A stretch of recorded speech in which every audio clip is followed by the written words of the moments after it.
días. Muchas gracias para la invitación. And now I'm going to switch to English. I really enjoyed the presentations. I can understand most of what you're saying, but I don't think you would understand me if I tried to speak to you in English. I think you'll get it much better. I mean, in Spanish, you'll get it much better in English. So, I was asked to speak about dietary intake as an important measure in our epidemiologic studies. It's very complex and is a real problem right now as we move forward in large studies with gene-diet interactions. But what I'd like to do is I'd like to start by telling you a little bit about my study of the Puerto Rican population in the Boston area and move from there into how I got into this area. So if I can do this right, yes. We were fortunate enough to be funded by the NIH for a Center on Population Health and Health Disparities.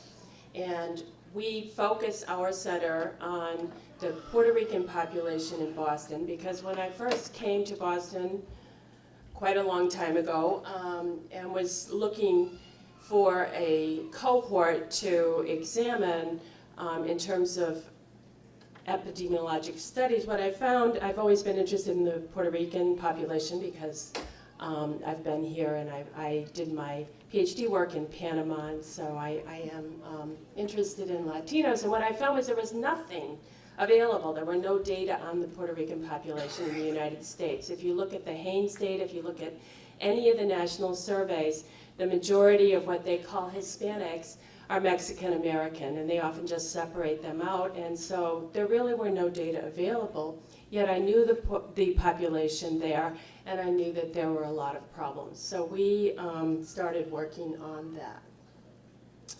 And as I mentioned, we are one of 10 centers that are funded right now. I'm in the second round of funding. Only 3 of the original 8 were refunded, so we're particularly fortunate. What is our study? Well, we've already collected our baseline data for 1,500 Puerto Rican adults aged between 45 and 75 years living in the Boston metro area. And our overall aim was to build a complex model, really, to look at the relationship between stress, psychosocial stress leading to biological stress as measured by allostatic load, leading to chronic disease, and the role of nutrition on one side in protecting against that stress, and the role of social support and social networks on the other side as protecting against that stress. So I'm not going to go into a lot of detail, in fact no detail on a lot of the major questions of that, because I'm going to talk a little bit more about the methodology today. But we were able to secure that funding originally because prior to this, we had been funded for a smaller study, the Massachusetts Hispanic Elders Study, which was the first study that we started when we realized there were no data on this population. And this study, we did try very carefully to follow all the careful sampling methods you've been hearing about. We had a 2-stage probability sample for the whole state of Massachusetts, and it included the entire Hispanic population. And this is what we identified from that initial survey that, whoop, do we have is there a pointer in this? No. The red, thank you, okay. That hypertension, diabetes, arthritis, and depression were significantly higher in the Latino population than what we were doing in this was to demonstrate the health disparities. So we had a neighborhood comparison group of non-Hispanic whites that was sampled from the same blocks that the Latino sample was found in. And so that took care of a little bit of the socioeconomic status. That's always a very big difference when you make these comparisons. So these are in the same neighborhoods. But we demonstrated that there was significantly higher problems in the Latino population, as we knew, but needed to document before we were able to move on to a larger study. So for our large study, we focused just on the Puerto Rican population, which is the largest Latino population in the Boston area. And we did that because as we were analyzing our other data, our baseline Hispanic sample, we found there were quite a few differences between the Central Americans and Cubans, and if we had to adjust for all that or consider all that, the sample size would be very large. So we decided to limit that variability and focus only on Puerto Ricans. And so we did identify, we were successful. It was a lot of hard work, but we did get 1,500 participants, and we've completed that baseline study. What I think is unique about this study, one, is the largest study of Puerto Ricans yet in the mainland. Now they have the SOL studies, and they're going to have something of somewhat comparable size, but it'll be a larger age distribution than this, so it'll have different limitations. But we collected tremendous detail. So sometimes you see these huge studies which are fabulous, like the nurses study that have over 100,000 participants. Everything's by mail, and then they occasionally have sub-studies with biochemical measurements. We did interviews that lasted about 4 hours, and everybody said you couldn't do it. Everybody said it would be hard to get people to participate. We had very excellent participation rates. We had very excellent cooperation rates. The Puerto Rican population that we're working with was very receptive to the study, and they were happy, for the most part, to sit and answer our questions. Obviously, if someone was old or tired or had other problems, we would break it up and go back the next day. But this is a variety of things that we have. We have detailed medication data, health status, lifestyle behaviors, acculturation, perceived stress. Our diet questionnaire is what I'm going to focus on mainly today. Anthropometry, of course, physical and cognitive tests. We have cognitive function, urine, saliva, and blood biomarkers, and DNA for genetics. This is where we are in terms of the study right now. We started in 2007 and took several years, but we've completed our baseline data collection. We've also completed now a 2-year follow-up. We were able to get almost 85% of the baseline. We've got more than 1,250 of 2-year follow-up, so we've already got longitudinal data. For the current funded center, we are able now to go back, and we're going to do 6-year follow-up with them. And because we were originally funded by the Institute on Aging, our primary outcomes were cognitive decline and physical disability. The second round, interestingly, we were funded by NHLBI, and so our new outcomes for this round of year 6 are CVD measures. You were just discussing the Framingham risk score, and we don't have anything better for the population at the moment, so we are using that, pulse pressure, ABI, and we're adding a GWAS, so we will have that information as well. Here's what we found from the baseline data. And as you will see, the Puerto Rican population in Boston, this is age 45 to 75, does have quite a few serious health problems.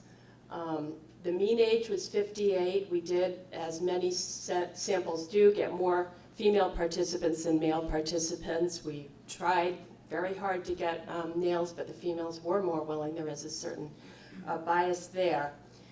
60% of this population was below the poverty line, and the first thing I want to say is that this does not extrapolate to all the Puerto Ricans in Massachusetts, because the sampling method that we did for this population was different than our probabilistic sample for the original Hispanic elders in the entire state. In this sample, because of the difficulty of and the cost involved of trying to find only Puerto Ricans, when the census data doesn't tell you to the block level where the Puerto Ricans are, they only tell you the Hispanic ethnicity to the block level. So we identified, in a multi-level design, we identified census tracts that contained a certain number of Puerto Ricans.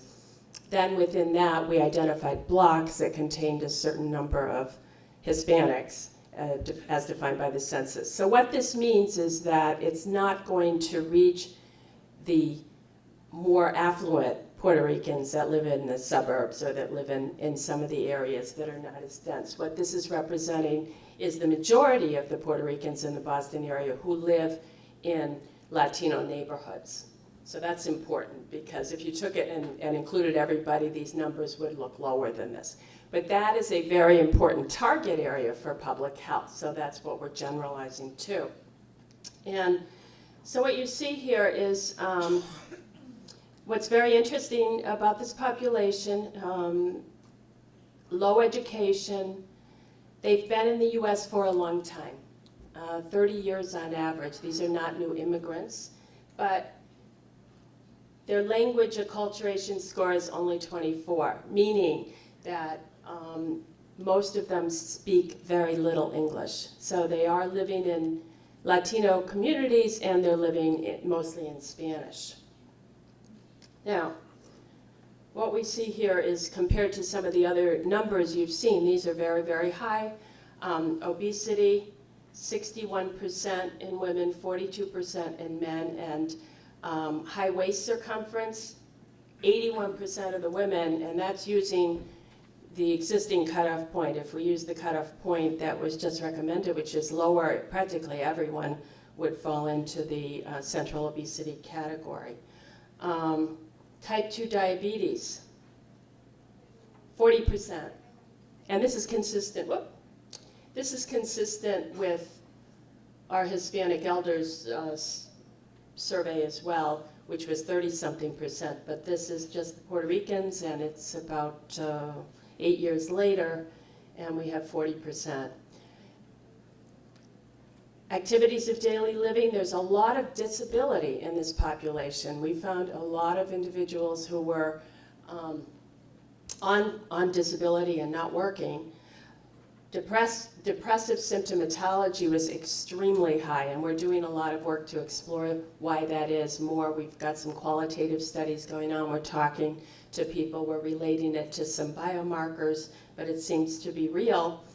And cognitive function was also low in relation to what we usually see. But that's just a quick overview of this study, and there's a lot more information. There's so much data in this study and so many things that we're analyzing that I can't begin to cover them. But what I was asked to talk about, and what is my central interest really, is dietary assessment. I am a nutritional epidemiologist primarily. I focus, my main interest is the role of diet on health.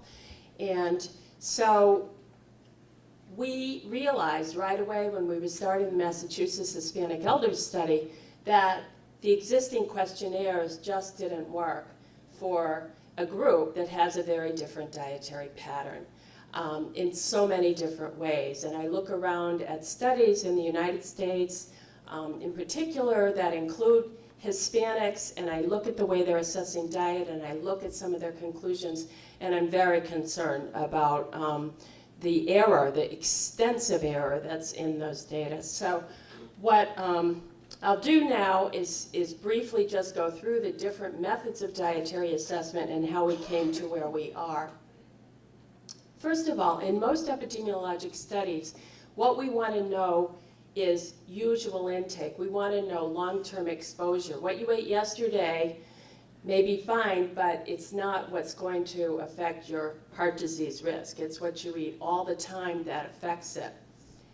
So you need valid and reliable nutrient intake. A lot of studies now, more and more, are including diverse populations. The MESA study, for example, is a recent one where I have tremendous problems with how they've assessed the dietary intake.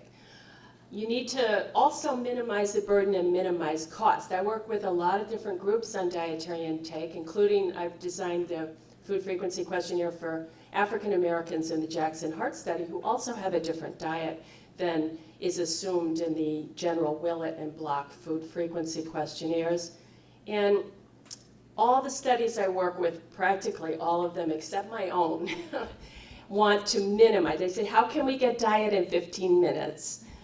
We don't have enough time to get it. And what I tell everyone is you can get certain things. You can get qualitative things. If you only want to get diet in 15 minutes, you can ask a qualitative questionnaire about fruits and vegetables or meat, or you can get something about the pattern. But if you need to get to the level of nutrients, it's simply not possible without a tremendous amount of work. And so that's very, very important. So, what most people are using, and the easiest thing and the broadestly, the most widely applicable method is the 24-hour recall. What those do, both dietary records where you have participants write down everything they eat, and the 24-hour recall where you ask, what did you eat yesterday, are short-term. They're yesterday or they're last week, but they are quantitative. You can ask people to give you information on when they ate specific foods, what are the recipes, all the details of what they eat, how much milk they put in their coffee, everything you can get for details. And so if you're doing a population survey, like the National Haynes data, and you want to get a description of what the whole population is eating, 24-hour recalls are excellent. You can get very valid means, you can get good quality data, you have a lot of information to work with. What happens though is that if it's a specific time, and I'll get to what that means in a minute. Long-term usual intake, the standard of epidemiologic large studies is the food frequency questionnaire, but that has limitations by how it was designed and for which population. So here's what, just to go quickly through, a diet record. This is not very clear, but what our diet record looks like when we give it to individuals to complete. The problem is that what you usually get if you don't have trained individuals giving instruction is you might get something like toast with jam, coffee, chicken noodle soup, ham sandwich, and those are fine, but they're not sufficient detail for nutrients. So what you really need is you need white bread, strawberry jam, black coffee, rye bread with baked ham and mayonnaise. The fat is often lost, so you often underestimate that. And it takes a lot of effort. It takes tremendous effort to train people correctly. You need educated participants, and you need people that are highly motivated, because if you just go and ask anybody, write down everything you eat for a week, you're going to get a pretty sketchy form, and that's what most of us get. Now, we have been working with the Baltimore Longitudinal Study on Aging for many years, and they do diet records. They have a fairly educated population, and we get pretty good cooperation. But what happens? Talk about missing data, missing response. We only get about 55 to 60% that complete them, and then of those, there's about 10% that are so poor that they're not usable. So we're really losing a lot when we use diet records.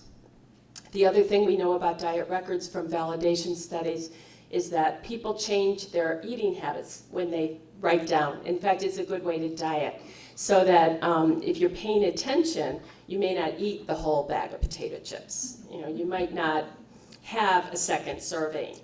You may not go out for Chinese food because you don't know how to write it down. So it does change the way you eat. And so although it's quantitative and it sounds like it should be the best method, there are a lot of limitations.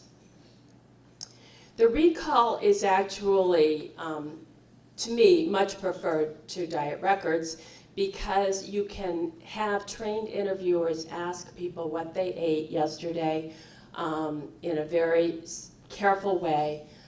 Basically, it's open-ended, so it's not biased against any particular group. You get everything they eat. If you've got trained interviewers, you can get excellent information. We ask our interviewers to write down the recipes and then try to estimate the portion sizes. We do a lot of math, calculating what each of the ingredients would be if somebody made this soup and only ate a sixth of it or whatever. It's a lot of work. It's very expensive. It takes time to ask the questions, enter the data if you're not doing it directly, check the data, clean the data. It's very expensive, And if you're doing a large survey, you get 1 day. 1 day doesn't work very well. And this is just a food model to help get quantitative information, which we use in both records and recalls. But it doesn't work very well because what's the problem? Statistically, if you think about what you eat, my first night here, I went to the restaurant and I had a lovely steak. Now, I almost never eat beef, but if you ask me what I ate that day, I ate a very large steak. And so what you ate yesterday, it averages out for the population, so you can get the mean intake of the population, and you can describe that very nicely. But if you're trying to relate an individual's usual intake with their cholesterol level or with their blood pressure, a single day is going to have so much classification that what it does is basically watch out anything you can find. It's extremely expensive to do multiple recalls because once you've had contact with individuals, you have to call them back or go visit them again, and you lose people that way too. Here's just this is an extreme example, it's an early one, but given the day-to-day variability, how many recalls do you need to kind of standardize that and say, okay, we've got usual intake for people? Well, this is Basiotis, who is in the USDA, and he estimated that for food energy alone, you would need to get really precise usual intake. You'd need at least 27 days, and ideally at random, not consecutive. Vitamin A is pretty much impossible, 390 days.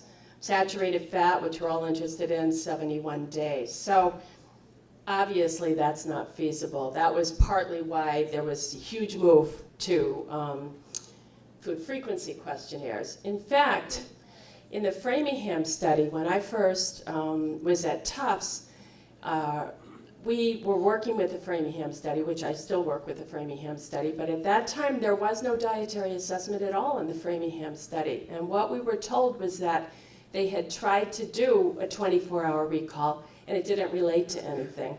And so they dropped it. It was too much trouble. It didn't work. And that's what you hear a lot about dietary data. People just throw up their hands and say, we can't do it.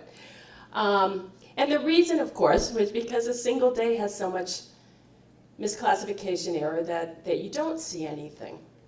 So what can we do? Well, since that publication, George Beaton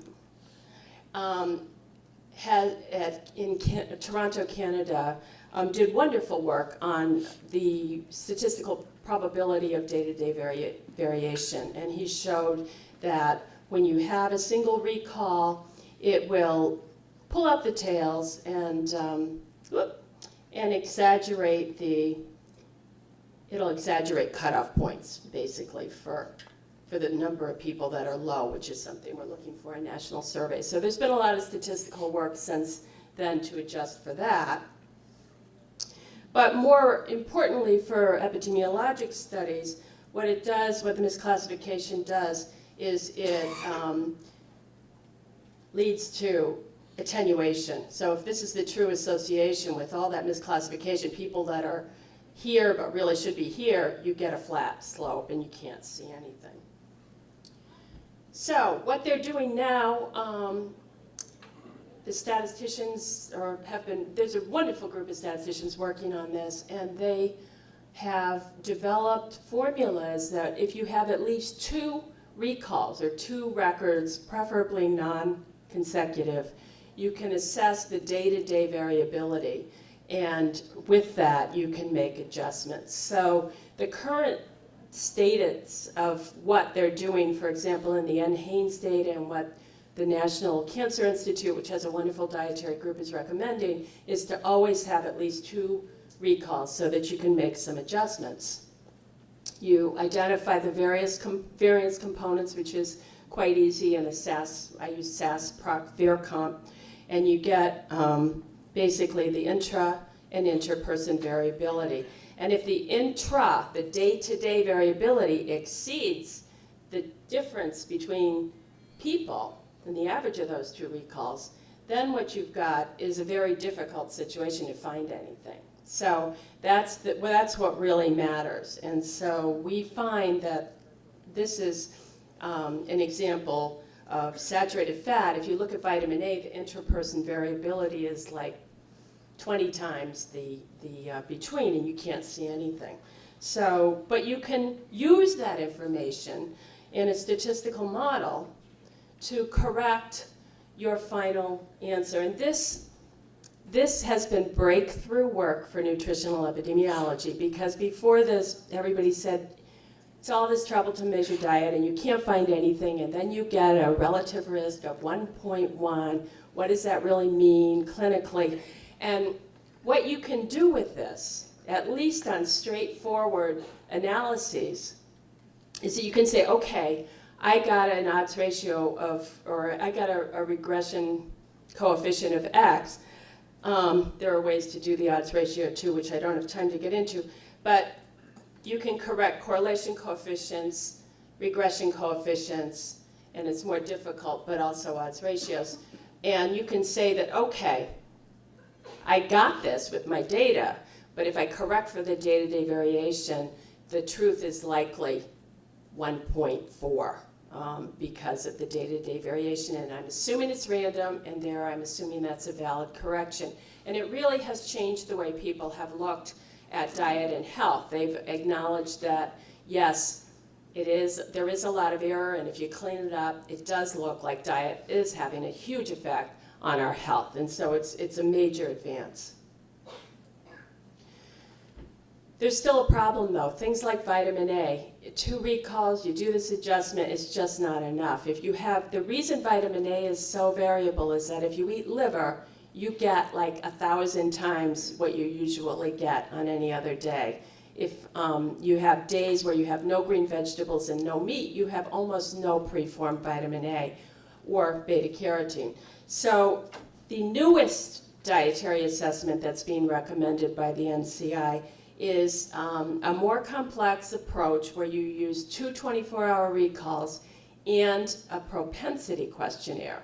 And a propensity questionnaire is more like a food frequency in terms of how often do you eat foods that they've identified that may be rarely consumed, like liver or lobster or something like that, that may have an effect on that.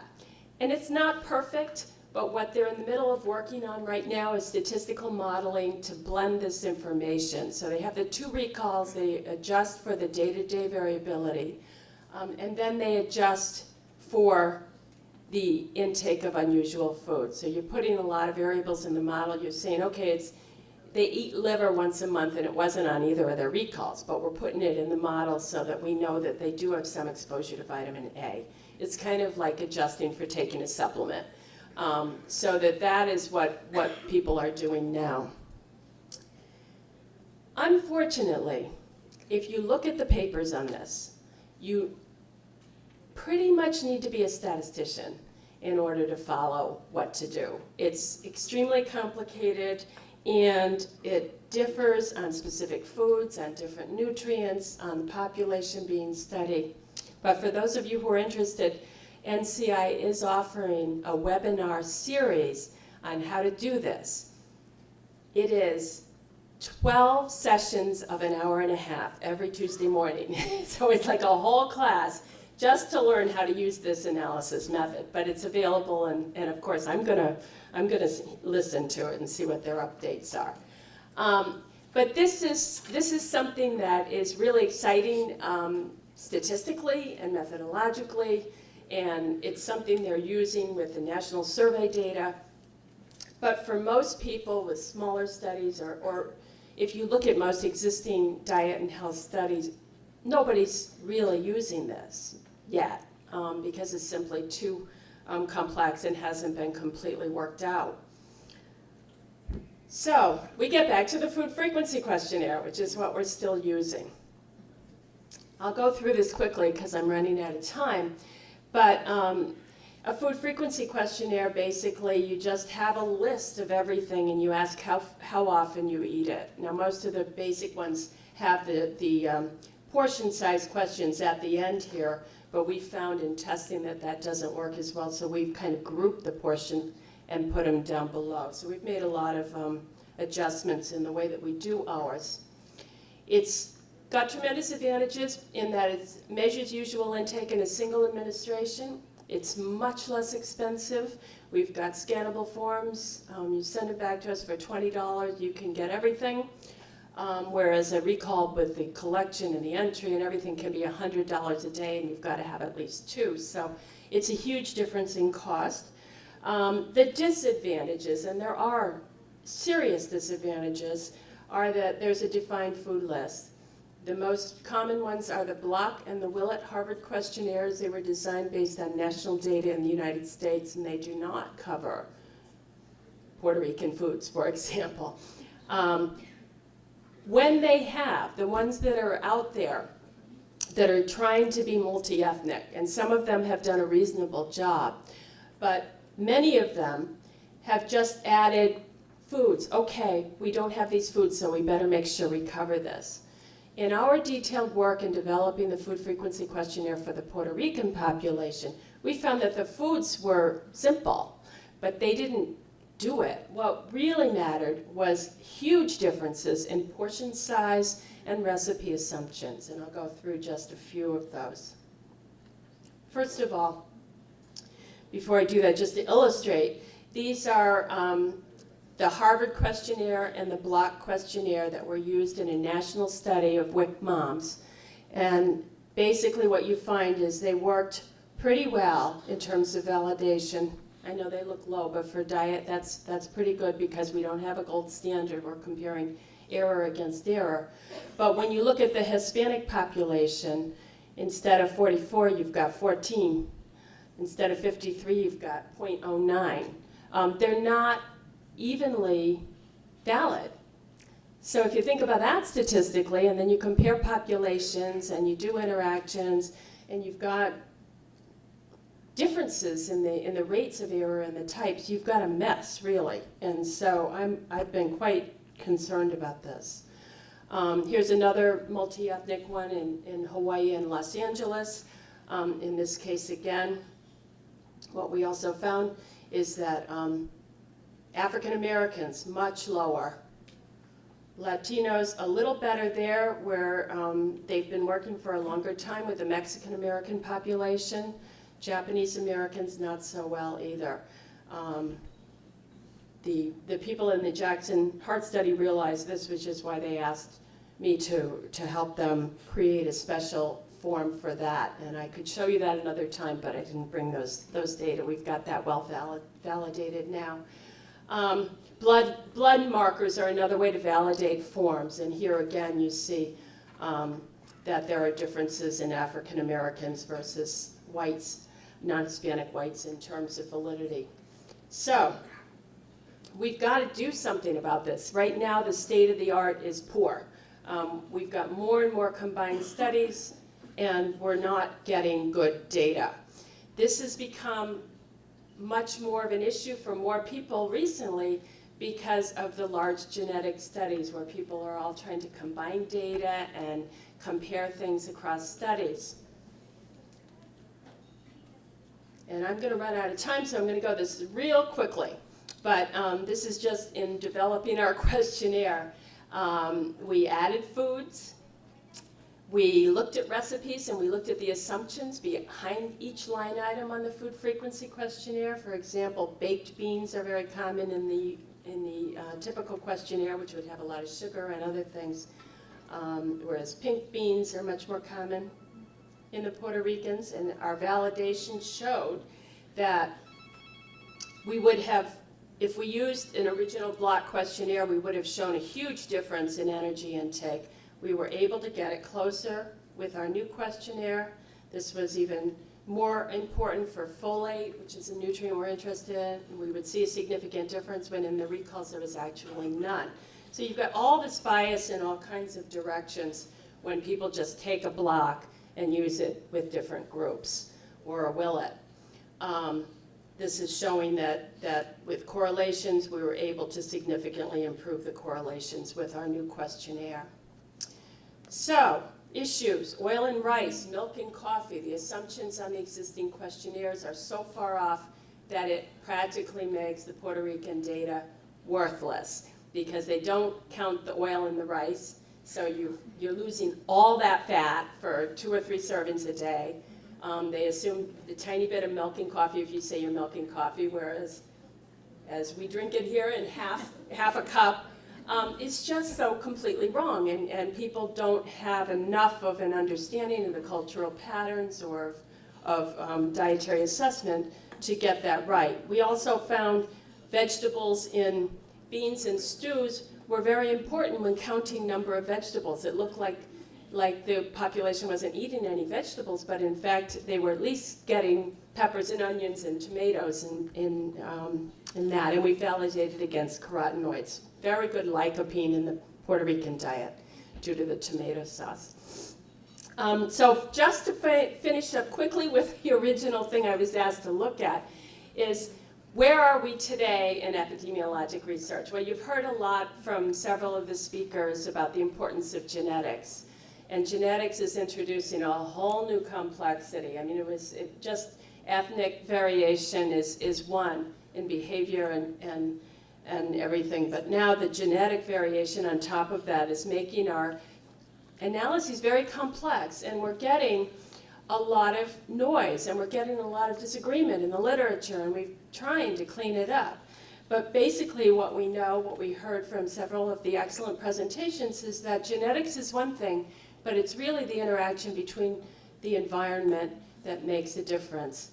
And in our analysis of the Puerto Rican study, we found one thing as we're trying to understand the health disparities, and that is that the Puerto Rican population has a lower prevalence of some of the protective alleles and a higher prevalence of some of the risk alleles for dyslipidemia and heart disease risk. So that is very important, which means there's kind of a predisposition to some of these factors, which partially can explain the excess risk.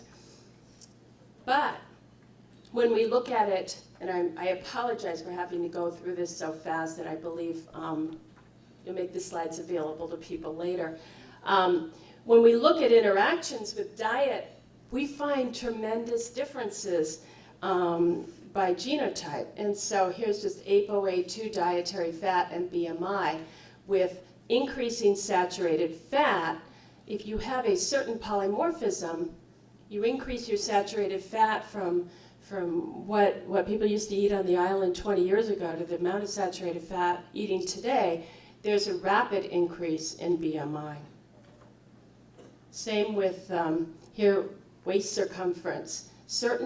If you're low in saturated fat and you have this polymorphism, it's one way, and if it goes high in saturated fat, all of a sudden this group jumps in terms of waist circumference. Depending on the prevalence, this may explain some of what's going on. Blood pressure, a similar result. And this is also perilipin and waist circumference, very strong association. So what we're seeing is very confusing in that all these things do matter. All these metabolism genes affect risk, but they change their effect on the outcome depending on the level, in this case, of saturated fat. We're also looking at omega-3 fatty acids, which we think are another very important piece. Just to conclude then, what the state we are in, really, which is difficult, is that there are lots of consortia. We've been asked to join lots of consortia, like CHARGE is a big one, and some others, that are trying to combine all their data. They are looking for different populations, and we have a Puerto Rican population to contribute. And there's this group called FENCS, which is an NIH group that's trying to standardize and recommend the types of things that could be measured. So we have phenotypes that are measured the same way. And they've gotten pretty good measures for everything, but where they're struggling, guess where? In nutrition. And because everybody, when they've tried to do this, and we've been in the meetings where they try to do this, everybody measures diet differently. Everybody's got different error. It's so extreme that it's almost impossible to combine it. What they've come up with for now is to do a 24-hour recall and some qualitative screeners, and they know that that is not sufficient. And so right now, the state of the art in this review by my colleagues Dolores Corella and Jose Ordovas is that we're getting lots of heterogeneity across studies. And this is just an example of ApoE and saturated fat interactions. And there's a lot of reasons for that. People could be at different levels of saturated fat intake as you go across countries. But a huge one is lack of accurate measure of dietary intake. So we're working on that. How can we improve this? How can we deal with multiple ethnicities equally so that we don't get, it's not just error, it's like bias, it's total bias when you've got differences in the way that the diet is measured across populations and you compare them. Well, I'm really excited about the NCI conference. I'm going to hear what they have to say, what the new updates are, if they can offer more opportunities to improve our analyses. I'm not optimistic when it comes to gene-diet interaction. Their methods are mostly for survey description and simple, straightforward associations. My own bias, my own thinking on this is that we need to get a new tool that is much more comprehensive, that gets at usual intake, that doesn't have the bias across the different groups, and that is going to require a lot more effort and detailed work to get that all in one instrument so that you're not comparing a Puerto Rican study with a Puerto Rican food frequency to Jackson with an African American food frequency to Willett's nurses with the Willett food frequency, because those automatically introduce bias. So that's something I'm working on and interested in, and it's been so wonderful to be here, and I'm happy to answer any questions, although I know it is lunchtime. Thank you very much.